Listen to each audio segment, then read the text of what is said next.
الحمد لله رب العالمين، والصلاة والسلام على خاتم النبيين وإمام المرسلين وسيد الناس أجمعين، نبينا محمد وعلى آله وصحبه أجمعين، أما بعد. أرحب بكم أيها الإخوة المشاهدين والأخوات المشاهدات في حلقة جديدة من برنامجكم مجالسنا.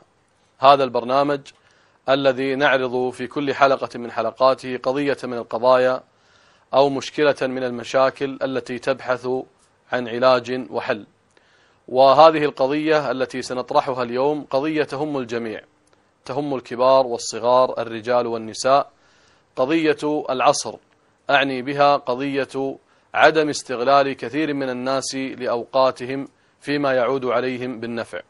ولا نريد أن نستطرد في الموضوع كثيرا، لأن الكلام عن الوقت يحتاج إلى حلقات وليس إلى حلقة واحدة. وأريد من خلال هذه الحلقة أن أركز على قضية تتعلق بالوقت، ألا وهي القضية المتعلقة بإشغال أوقات فراغ أبنائنا وبناتنا، سواء كان في وقت الدراسة أو كانت في العطل الطويلة والقصيرة. ولا شك أن هذه القضية هي هاجس كل أب وكل أم يحرصون على أن ينشئوا أبنائهم تنشئة صالحة، يبحثون عن من يشغل وقت أبنائهم فيما يعود عليهم بالنفع في الدنيا والآخرة.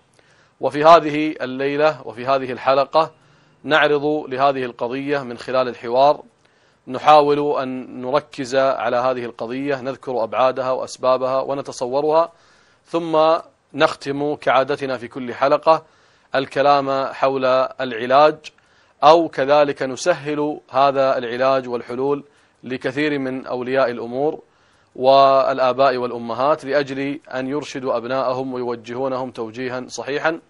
ولا شك أن هذا هو غرضنا من هذا البرنامج، وهذه غايتنا وهدفنا، هو أن نسهل وأن نبسط العلاج، كما نحاول أن نعطي هذه القضية قدرها، لا نبالغ في عرضها ولا كذلك نخل في ذكرها.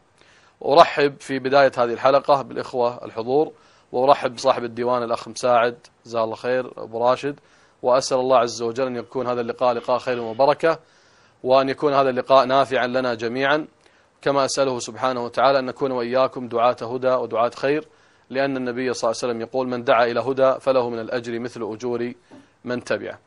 لا شك إخواني أن الوقت مهم، والاهتمام بالوقت مشكلة تحتاج حقيقة، أو عدم الاهتمام بالوقت مشكلة تحتاج إلى وضع الحلول، وضع العلاج، وضع كذلك أيضا الأسباب التي تعين الأولياء إلى إشغال أوقات أبنائهم فيما يعود عليهم بالنفع. الموجودون كلهم أولياء أمور، آباء، وكلهم ربما عندهم أبناء في سنين متفرقة، ربما يكون بعضهم يعني في سن الابتدائي أو المتوسط أو ربما أكبر من ذلك. وأظن أن هذه المشكلة تؤرق الجميع، وهو خشية كثير من الآباء أن ينجرف أبنائهم وراء صحبة سيئة، أو وراء كذلك أو خلف تحت غطاء عدم القدرة على تكييف الأب أو تهيئة الأسباب المناسبة لعلاج هذه المشكلة، وهي مشكلة إشغال أوقات الأبناء بما يعود عليهم النفع. فنريد من خلال هذه القضية أن نعرض إلى ما هي أو ما هو حجم هذه المشكلة من خلال نظركم، من خلال مشاهداتكم، من خلال أيضا تجاربكم، وكذلك أيضا المجتمع الذي نعيش فيه. هل تتصورون أن مشكلة عدم إشغال الأبناء لأوقات إشغالا جيدا يعود عليهم بالنفع أنها ممكن تولد مشاكل على خلق هذا الصغير، على تعامله مع الغير، حتى في تعامله مع أمه ومع أمه وأبيه؟ أكيد هذه لا شك أنها ستؤثر. ما هي حجم وأبعاد هذه المشكلة من خلال ما ترون؟ نعم، تفضل باشا. بسم الله الرحمن الرحيم. طبعا بداية أشكر قناة المعالي على طرحهم الطيب خلال الفترة هذه، خاصة أن هناك وقت فراغ واسع في طبعا خلال الفترات اللاحقة. وأشكر طبعا الشيخ محمد ضاوي أبو عبد الله على طرحه وعلى سؤاله اللي طبعا راح يهدف إلى حل أو المساهمة في حل بعض المشاكل في الفترات إن شاء الله اللاحقة. طبعا أنا أترك في تعقيب على هذا السؤال، ولكن أترك المجال لأبو ماجد كونه أكبر سنا، وهو طبعا من الأشخاص اللي دائما خليط الكبار والصغار والشباب، وهو على دراية كاملة بهذه الأمور، وخاصة أنه هو طبعا مثل ما ذكرت أنه يحتك دائما بالفئات الشابة ويدعمهم في صقل مواهبهم وترسيخ مبدأ التعاون في المجتمع الكويتي. تفضل ماجد. تفضل ماجد. لا شك أن الموضوع هذا يعني موضوع مهم جدا ومعايشين احنا من سنين طويلة، لكن أنا يعني في رأيي أهم شيء المراقبة. المراقبة أنك أنت تجعل برنامج حتى لو في نفسك، برنامج عيالك من غير حتى لو من غير ما يدرون، أنت تقسم وقتهم، وقت دراسة ووقت الفروض الصلاة، ولازم أنك في الأسبوع تجعل لهم يعني رحلة، طلعة ديوانية يجتمعون فيها، لابد تجعل لهم. وكذلك المراقبة ما تكون يعني مراقبة مباشرة، حتى في أوقات الصلاة يعني لا تضيق عليهم أن أنت راقبهم غير ما يدري. وإذا حتى في قاعدة أن في قاعدة التغافل والتغابي، يعني ساعات أنت تسوي نفسك يعني أنك ما تدري، وتسوي نفسك أنك ساعات مغفل وأنت تدري في شنو قاعد يصير، أن عنده تقصير، أن عنده تقصير، لكن لا تجي له مباشرة تنفره يعني. وحاول أنك نفس الوقت تشوف مواهبه شنو هي، يعني يكون له موهبة هو، لا يعني يمكن هو ما يحب يحتك مع الناس واجد، انطوائي يمكن بالقراءة، انطوائي بالرياضة، عطى مجال شوي، عطى مجال يعني ينمي مواهبه يعني. ينمي مواهبه، وما تبي يعني مثل يكون كلهم مزاجهم واحد، شيء من الصعب يعني. فلا بد أنا كرب أسرة أني لابد أني أراعي في الأمور هذه اللي طيب تستغل بالشيء. جزاك الله خير ماجد. طيب السؤال أيضا يعني المطروح، ما هو الأثر السلبي المتوقع من عدم إشغال الأبناء إشغالا فيما يعود عليهم بالنفع؟ هذا السؤال مطروح، يعني أتصور يعني هل المشكلة مشكلة محدودة جزئية؟ ممكن بعض الناس يقول والله القضية سهلة ما يحتاج هذه المبالغة وهذا الطرح، والشباب الحمد لله فيهم خير ولا يحتاج أن نركز على قضية قد تكون يعني هي ليست مشكلة أصلا حتى نوجد منها مشكلة. نعم تفضل يا أخوان. السلام عليكم. عليكم السلام. الصلاة والسلام على رسول الله صلى الله عليه وسلم. هذه مشكلة تعاني منها يعني الطفل يعاني منها إذا خليته يصير عنده فراغ يصير يتنرفز يعني إذا طول اليوم قاعد ما يطالع إلا التلفزيون ولا قاعد بالبيت يتنرفز واجد، يعني يصير عصبي حتى على إخوانه، يعني حتى على والده حتى على والدته. لكن إذا راح رد من نادي، راح مثلا من درس، رد من شغله، يكون ينشغل نص اليوم والصبح كان نايم، فيصير عنده شنو وده يقعد يا إخوانه، وده يسولف وياهم، هني يتغير الوضع. يعني أنا أقول الفراغ هذا الكبير مصيبة للأطفال. لاحظهم بالشوارع تلاقيه كل وقت طالع، اللي عنده فراغ تلاقيه كل وقت قاعد بمكان واحد، يا مجمع يا عند على الرصيف بالشارع، يا تلقاه يتمشى بروحه. يعني هذا فراغ لازم تشغلهم شيء مفيد. ممكن يكون شره يعني لما يقعد في مجمع او بالشارع، ممكن يكون شره على نفسه ولا ممكن يكون على غيره؟ على نفسه وعلى غيره، لانه يسبب حتى حق اهله الشر، ما راح يسبب حق نفسه. يعني لما يسوي مشكله ولي امره بيحاضر، بيروح ولي امره بيراجع وراه بيتمشكل وياه. اما اذا يشغله بشغله معينه بنادي شيء يكون هو مستانس من المجموعه اللي وياه، يعني هو يكون معهد يكون مجموعته زينه وهو يستانس، يرجع البيت يكون عنده يعني فراغ حق اهله شوي. اما اذا طول اليوم فراغ خلاص يزهق، يعني توصل حده يعني مرارته. صح. طيب في اضافه تفضل. بسم الله والصلاه والسلام على رسول الله. طبعا بالنسبه للسؤال الاخير اللي هو السلبيات او الاخطار اللي تترتب على وقت الفراغ، انا اشوف ان وقت الفراغ لو لم يكن من سلبياته الا ترك المنافع وترك الايجابيات وترك الفوائد. طبعا الايام تمضي حتى لو كان شاب ولو كان طفل مهما كان العمر واحد على قولتهم.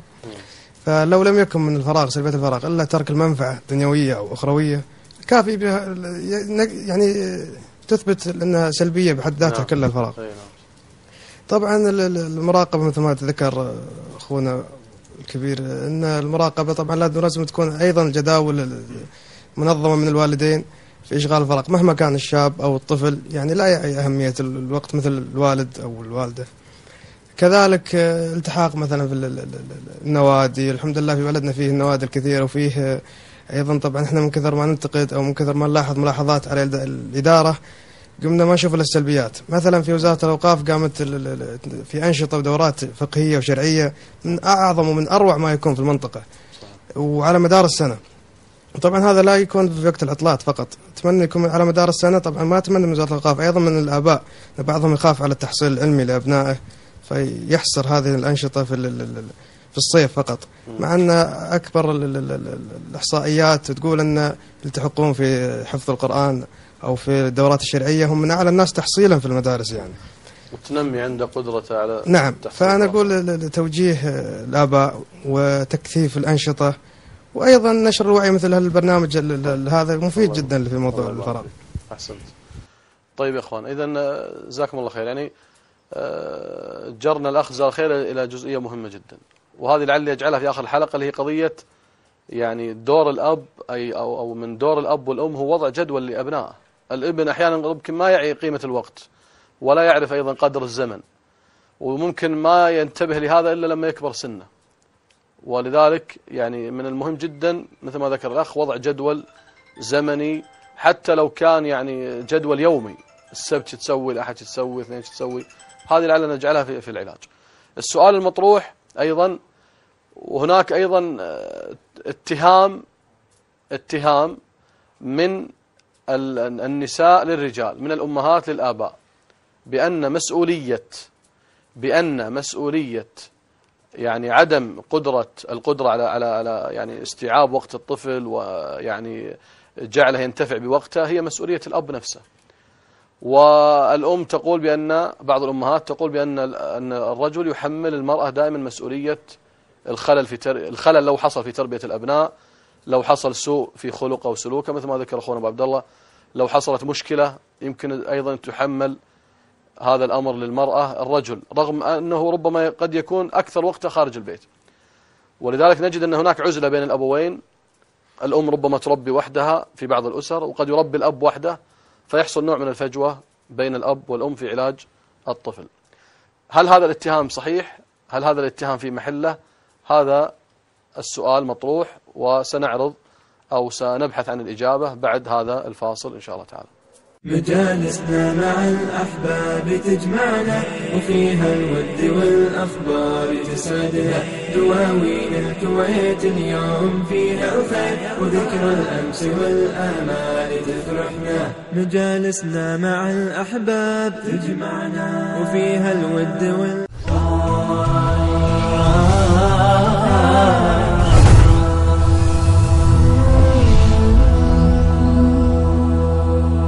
مجالسنا مع الأحباب تجمعنا، وفيها الود والأخبار تسعدنا، دواوين الكويت اليوم فيها الخير، وذكرى الأمس والآمال تفرحنا. مجالسنا مع الأحباب تجمعنا، وفيها الود عودة إلى السؤال المطروح قبل الفاصل، وهو من يتحمل مسؤولية إشغال وقت الطفل بما يعود عليه بالنفع؟ هل الأم أو الأب؟ هذا السؤال أيضا مطروح للإخوة. نعم تفضل. بسم الله الرحمن الرحيم، والصلاة والسلام على أشرف الأنبياء والمرسلين سيدنا محمد وعلى آله وصحبه أجمعين. شيخ، السؤال اللي طرحته سؤال جيد جدا. مسألة الفجوة اللي ذكرتها ومسألة المشاكل بين الأم والأب، أنا أتصور أن كل واحد يهتم في جنسه. يعني أن إذا كان الطفل من 7 سنين إلى أقل ممكن أن الأب والأم هم يهتمون في لبسه، في مظهره، في طلعته، في ردته. أما إذا كان ذكر وتعدى مثلا 10 أو 11 سنة، فمو معقول أن الأب 24 ساعة بيكون مداوم، ولا 24 ساعة بيكون في عمل رسمي.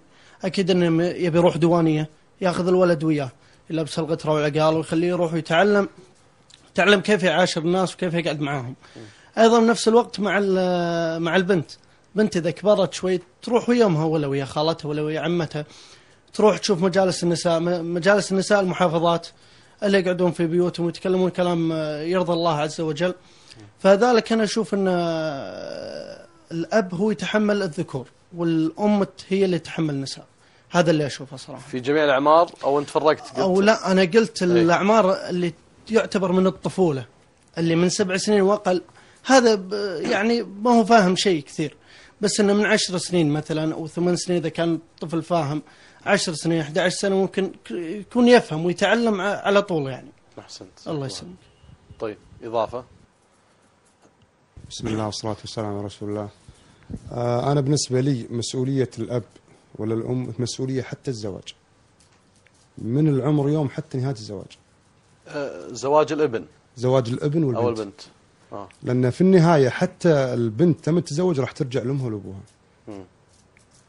كان تشيرهم أو يعطونها مثلا أن المتقدم اللي الخاطبها مثلا أنك شخص صالح أو شخص زين، فمسؤولية حتى يوم الزواج أو ما بعد الزواج.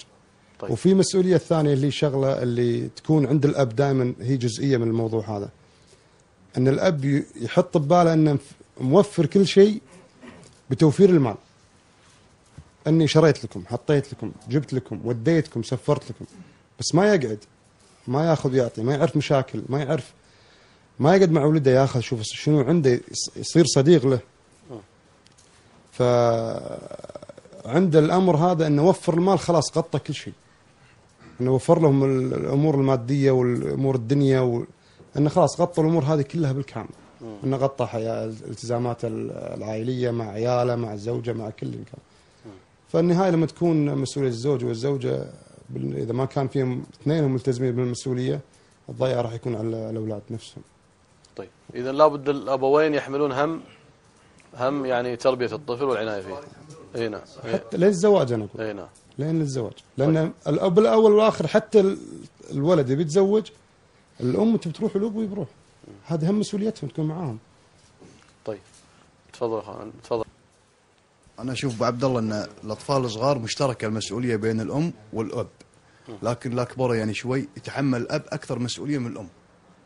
هذا وهم أطفال يعني تكون مسؤولية الولد مشتركة، الولد والبنت اثنينهم. طيب. تكون يعني مسؤولية مشتركة بينهم اثنينهم.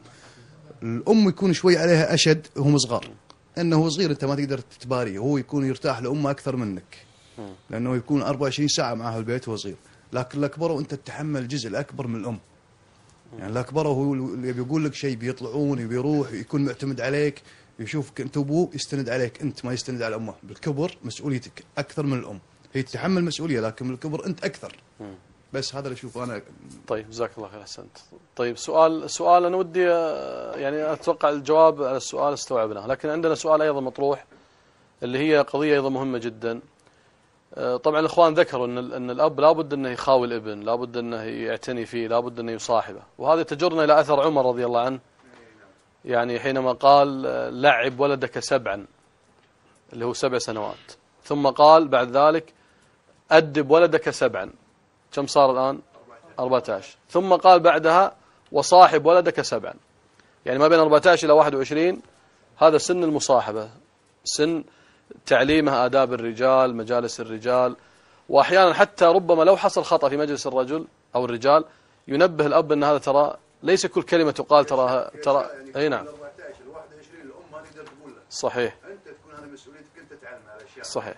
طيب عندي أيضا مشكلة، ممكن بعض الناس عنده يعني احنا تكلمنا الجانب اللي فيه تفريط، أن بعض الآباء مو قادر يشغل وقت ابنائه، لكن قد يكون في جانب ثاني فيه إفراط، اللي هي قضية أن الأب يعتقد بأن الابن لابد أن يشغل وقته بأي طريقة. حتى وجدنا بعض الآباء للأسف الشديد، بعض الآباء وبعض الأمهات أخذوا يفسدون أخلاق أبنائهم دون أن يشعرون. توفير كل ما يحتاجه الطفل للأسف، وهذا واقع ربما تسمعون فيه.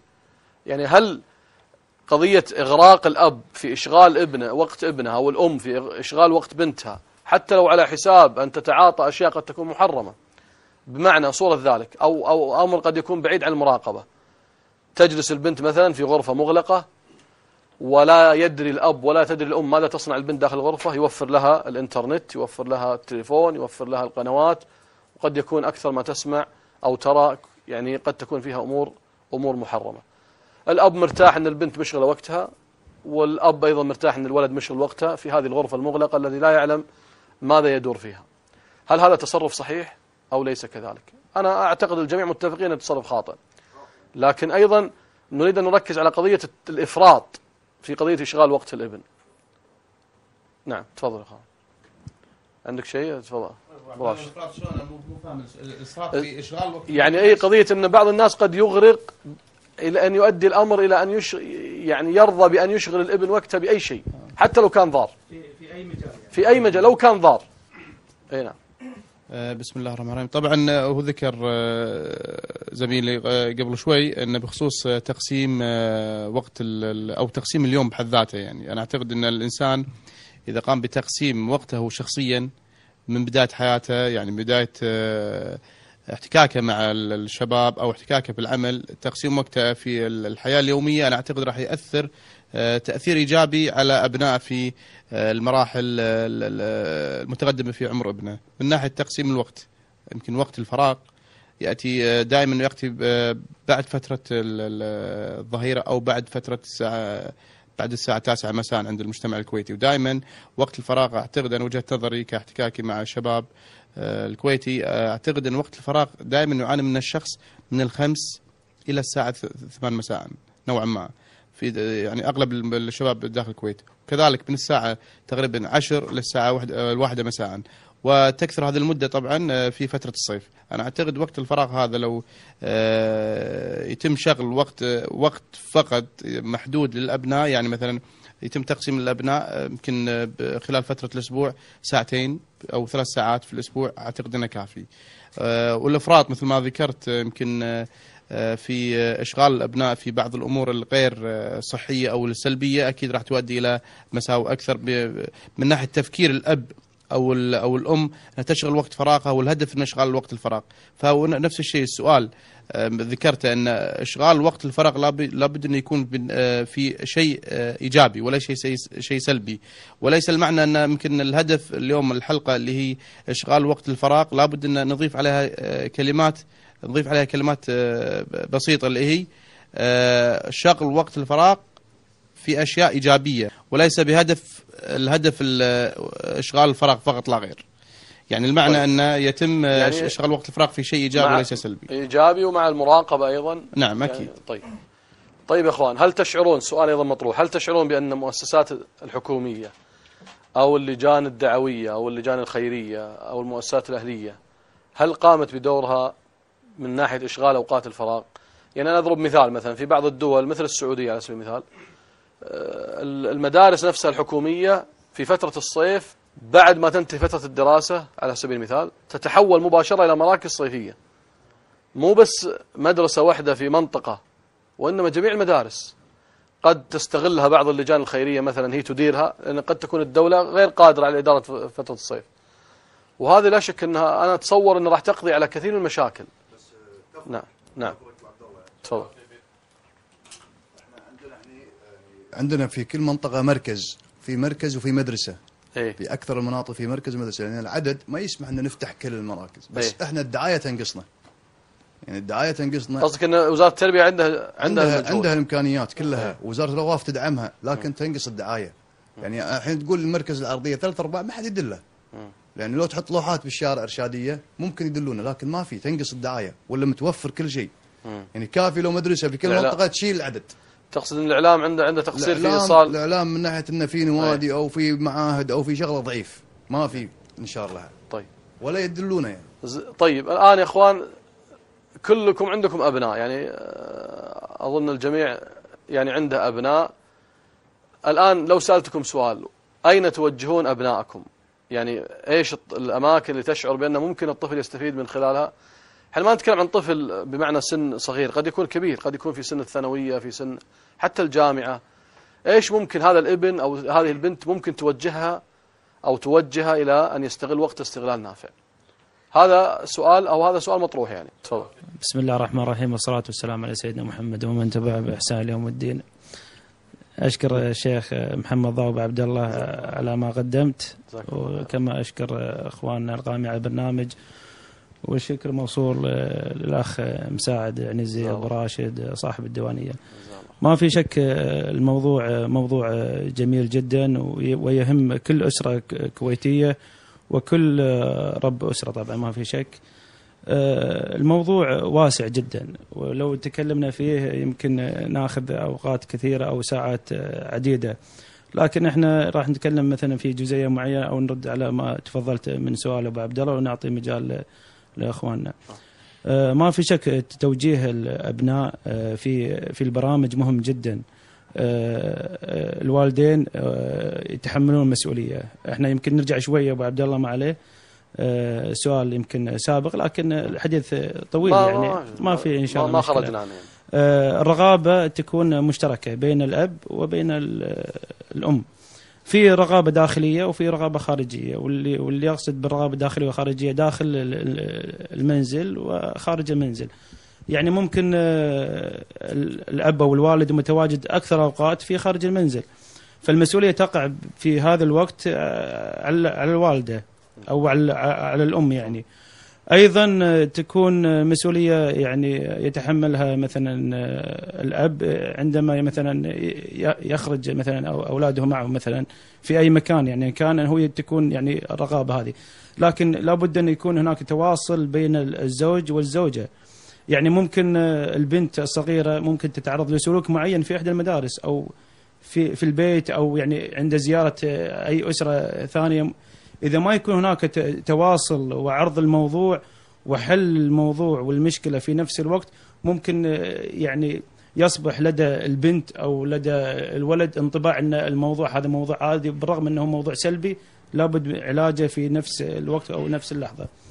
نرجع أبو عبد الله لسؤالك اللي هو يعني عن الفترة، فترة أوقات يعني أين نقضيها أو ما هي البرامج الذي يعني ممكن توجه أبنائك ممكن يعني الأبناء يلتحقون فيه. أنا يعني أشوف يعني من واجب الأب لأنها مسؤولية، والكل عارف يعني من شب عليه شيء شاب عليه.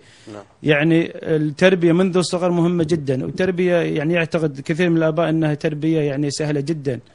التربية أنا قاعد أشوفك يعني كرب أسرة إن من أصعب الأمور اللي يعني تواجه ولي الأمر، يعني لأن التربية هو صغير. يعني كثير من الآباء يقول مو مشكلة، أنا الولد مصير يكبر ويتربى أو يربيه مثلا، يسمحوني على الكلمة هذه، يربيه الشارع أو يربي عمه أو يتربى سواء بالمدرسة أو كثير من الأماكن تربيه. لا، هذا يعني غلط. أو إذا ما ربيت السنة هذه ممكن أربيه السنة الجاية، يمدي أربيه.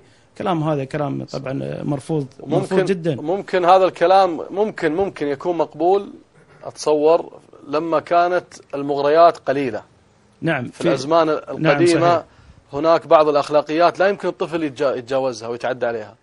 لكن الآن أصبحنا نرى مشاهد غريبة عجيبة، تأثير الإعلام، تأثير القنوات، تأثير الإنترنت. فلا شك أن دور الرقابة مثل ما ذكر أبو عذبي دور مهم، خاصة في هذا الوقت، والمسؤولية أعظم مما كانت عليه في الزمن الماضي. أنا تأذن لي بس فاصل ثم نرجع إن شاء الله. مجالسنا مع الأحباب تجمعنا، وفيها الود والأخبار تسعدنا، دواوين الكويت اليوم فيها الخير، وذكرى الأمس والآمال تفرحنا. مجالسنا مع الأحباب تجمعنا، وفيها الود والأخبار.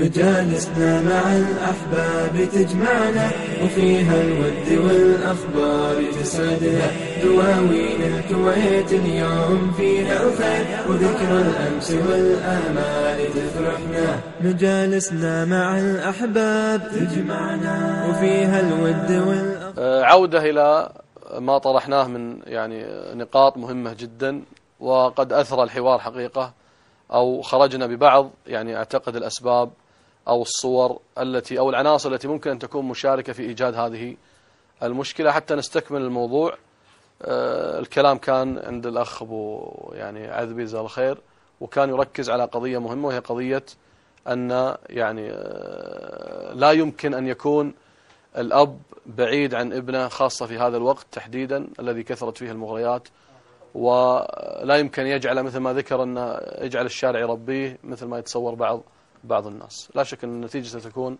نتيجة عكسية. تفضل بعد.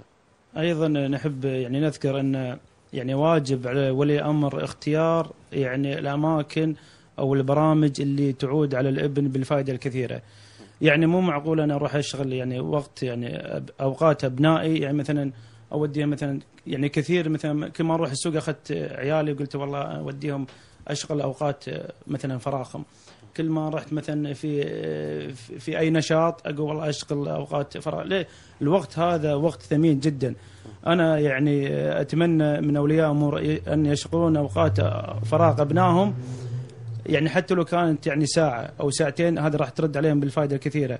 اشغلهم في دروس مهمه، في حلقات ذكر، في تحفيظ القرآن، حتى إذا كان في أوقات ترفيهية تكون أوقات ترفيهية يستفيد منها الابن، مثلا السباحة، علمه الأنشطة الرياضية يعني المفيدة لجسم الإنسان.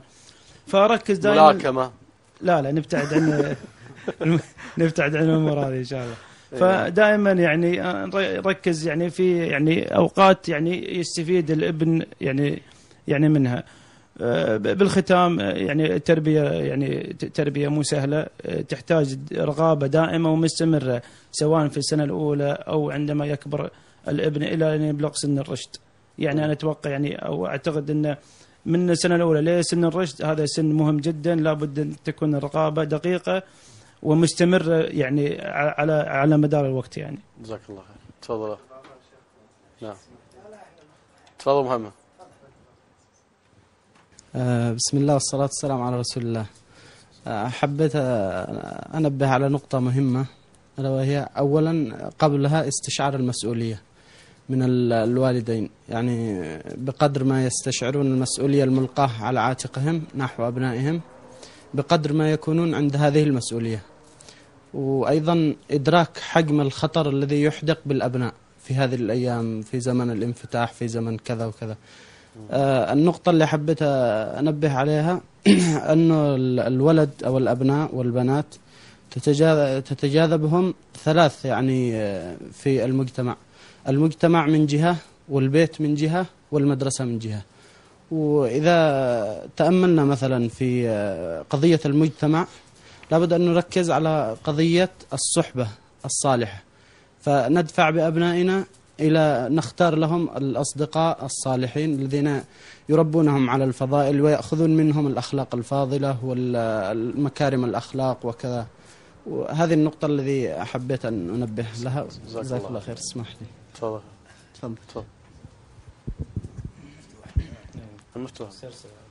بسم الله الرحمن الرحيم، والحمد لله رب العالمين، والصلاة والسلام على أشرف الأنبياء محمد ومن تبعه إلى يوم الدين. تكلم عن الموضوع اللي يتكلم عنه أخونا أبو عبد الله، خصوصا بندش في الصميم. أنت تكلمت عن الأندية. احنا الحمد لله الأندية كثرة يعني، وفترة الصيف صراحة جاذبة يعني الأطفال كلهم. بس في بعض الأندية تركز على أمور، خلينا نقول إن شاء الله الدين يوصل المعلومة، بس إنها ما يكون بعض الأندية تكون يعني تضغط على الطفل بالأمور الدينية على أساس إنه ما تصير عنده عملية إنه طفش، يعني ما يكون معها ترفيه مثلا. ما يكون معها ترفيه. يعني أنا الأمانة عندي أطفال وديتهم إلى بعض الأندية، يعني الطفل نفسه يتملل صراحة. يعني إذا ما كان فيها جانب ترفيهي طبعا باحترام، يعني ما يكون فيه يعني مياعة، ما يكون فيه خراب للطفل، ما يكون يعني ترفيه مثل ما تفضل أخوي، بجانب رياضي، بجانب ثقافي، يعني بجانب طبعا التركيز على المواد الأساسية الدينية يعني. وبالنسبة لبعض الأندية يعني احنا نتكلم يعني بصراحة، يعني أن الواحد يركز بعد على بعض الأندية، يعني على أساس مثل ما شفنا في الفترة قبل 2 3 يعني في كانت توجهات من بعض الإخوان اللي يديرون الأندية، ما نبي نقول تطرف، ما نبي نقول تكفيريين، ما نبي نقول كذا، بس إنه يكون الواحد يستعلم عن النادي هذا، يشوف منو اللي وراه، يشوف منو اللجان اللي وراه، يشوف من الإخوان اللي دايرينه. وحنا إن شاء الله نقول كلهم فيهم خير، إن شاء الله نقول كلهم فيهم خير، بس الواحد يركز شوي، لأن حصلت في ال5 سنوات اللي طافت بعض يعني ما نبي نقول إن شاء الله الأندية، لكن نقول بعض الناس يديرها في أمور ثانية يعني، وحنا نقول إن شاء الله كلهم فيهم خير إن شاء الله، والحمد لله. جزاك الله خير. بسم الله، الحمد لله وحده، والصلاة والسلام على من لا نبي بعده، نبينا محمد وعلى آله وصحبه وسلم. بالنسبة رأيي الشخصي أن التربية عندنا صارت محصورة كأولياء أمور، بين قوسين أحصرها لكم بين قوسين، كيف أرفه أبنائي وليس كيف أربي أبنائي. فلو تلاحظ أغلب أولياء الأمور لو تطرح لهم سؤال تقول أنت كيف قاعد تربي أبنائك، يقول لك أنا مو مخلي عليه قاصر، جبت له كمبيوتر وجبت له مثلا ألعاب وبلاي ستيشن إلى على حسب مراحل عمره. حتى إذا أن هذا الولد يعني إذا وصل مرحلة المراهقة يعني لدرجة من كثرة الترفيه يجعله يعني يعطيه الثقة ويخليه يسافر إلى بلاد الوحدة دون رقيب. هو مراهق، وهو مراهق يعني إنسان غير محصن، عرفت. وطبعا في بعض الأمور يعني تؤسفنا اللي أنا قاعد أشوفها عندنا بالكويت هنا، يعني لما تشوف مثلا درس يكون بالمسجد أو بديوانية بالمنطقة، فتشوف الحضور يعتد على الأصابع، تعدهم على أصابع إيدك الموجودين إذا ما كانوا الأغلب ملتزمين. لكن إذا كان مثلا شيء ترفيهي تجد الأعداء. أقرب مثال مثلا كرة قدم، لو أي مباراة تجد جماهير لكن تعال مثلا إلى الصلاة سطر سطرين حتى في العطلة. والغالب صار عندنا هنا، اللي غالب عندنا في الكويت أن العطلة الصيفية صار مفهومنا شيء واحد، اللي هي شنو؟ عطلة راحة. النهار نوم والليل يا بالبيت على الانترنت أو إنه مع رفقة سوء. أنا هذا اللي حبيت بس أنا أضيفه، والله أعلم. صلى الله عليه وسلم. تفضل. بسم الله والصلاة والسلام على رسول الله. طبعا بغيت بس أنوه عن في كلمة ذكرها الأخوان اللي هو بالأندية، اللي هو التركيز على الدين. هو ممكن المقصود تركيز العلوم الشرعية وثقلها وكذا. طبعا احنا ما نبي الكل أو ما نقدر نخلي الكل علماء بكرة، لكن الطالب والترفيه طبعا هو سوء استخدام أو سوء من الأندية نفسها والقائمين عليها، ولا الترفيه من الدين والرياضة من الدين. نعم. طبعا روحوا القلوب ساعة بعد ساعة، إن الله لا يمل حتى تمل. إذا قصدت علموا أولادكم الرماية والأثر وروي مرفوعا بعد. فأعتقد أن كل هذا المذكور من الدين نفسه، لكن هو سوء فهم للدين. وطبعا لو تعمقنا في الدين، هم ناس في خوف من التعمق في الدين، أشوف أنا عقب الإرهاب وجاز الله من كان السبب. بالعكس لو تعمقنا في الدين لكنا في خير كثير. كل الأحداث الإرهابية ناتجة عن جهل بالدين. نعم. شوف المغرر بهم كلهم جهلاء في الدين، يأخذون علمهم عن من يعني. ما نبي نذكر اسماء جهلة ونكرات في عالم العلم يعني. لكن نقول كل اللي ذكرتوه من الدين إن شاء الله، لكن بس هو سوء فهم بعض القائمين ممكن على المراكز، ونتمنى العودة إلى الدين. لو عدنا للدين لكنا في خير كثير، وكان هذه مشكلة الفراغ أصلا غير موجودة. أحسنت، الله يبارك فيك. حنا حقيقة ودنا يعني البرنامج يطول أكثر من ذلك، لكن الوقت قصير. أنا أحاول أن أوجز يعني ما دار في نقاط مختصرة، وسميها يعني رسائل توجيهية لأولياء الأمور للمسؤولين أيضا، حتى نحاول أن نحيط بهذه المشكلة ونقف عند يعني أسبابها ثم نجد العلاج، وهو الذي يعنينا في هذه الحلقة. طبعا لا شك أن يعني الله عز وجل عظم شأن الوقت، والله سبحانه وتعالى أقسم بالوقت في آيات كثيرة مما يدل على عظم الوقت وقدره وشرفه. قال عز وجل والعصر، وقال والليل، وقال والضحى، وقال والشمس. هذه كلها تدور على معنى واحد، وهو قضية العناية بالوقت. فالله جل وعلا لا يقسم إلا بشيء عظيم. وبين الله سبحانه وتعالى أن هناك نعمتان مغبون فيهما كثير من الناس، الصحة والفراغ. يعني ما يعرف الإنسان قدر هذه النعمة إلا حينما يسلبها. فما دام الإنسان في صحة وعافية وفراغ، يجب أن يسخر هذا الفراغ فيما يعود عليه أيضا، وهذه الصحة فيما يعود عليه بالنفع في إيجاد وقت الفراغ. إذا كان الكلام هو محور حديثنا الآن عن الأبناء، فأنا أقول أولا يعني أول ما يجب توجيه الأبناء إليه مثل ما ذكروا إخواني، أن قضية الاهتمام بجانب التربية مع جانب أيضا الترفيه مثل ما ذكروا الإخوة، هذان أمران مطلوبان. يعني ما فينا أحد اليوم إلا هو يتمنى أن يكون أبناء أصلح الناس، لأن صلاح الابن ليس نفعه فقط متعدي عليك في الدنيا. احنا ما نبي ننظر الابن كأن مسألة يعني كأن مسألة مقايضة، أنا بوكله وشربه وربيه عشان بكرة إذا كبرت يعيني. لا، أنت انظر إلى ما هو أبعد من ذلك. لهذا جاء أن النبي صلى الله عليه وسلم ذكر أن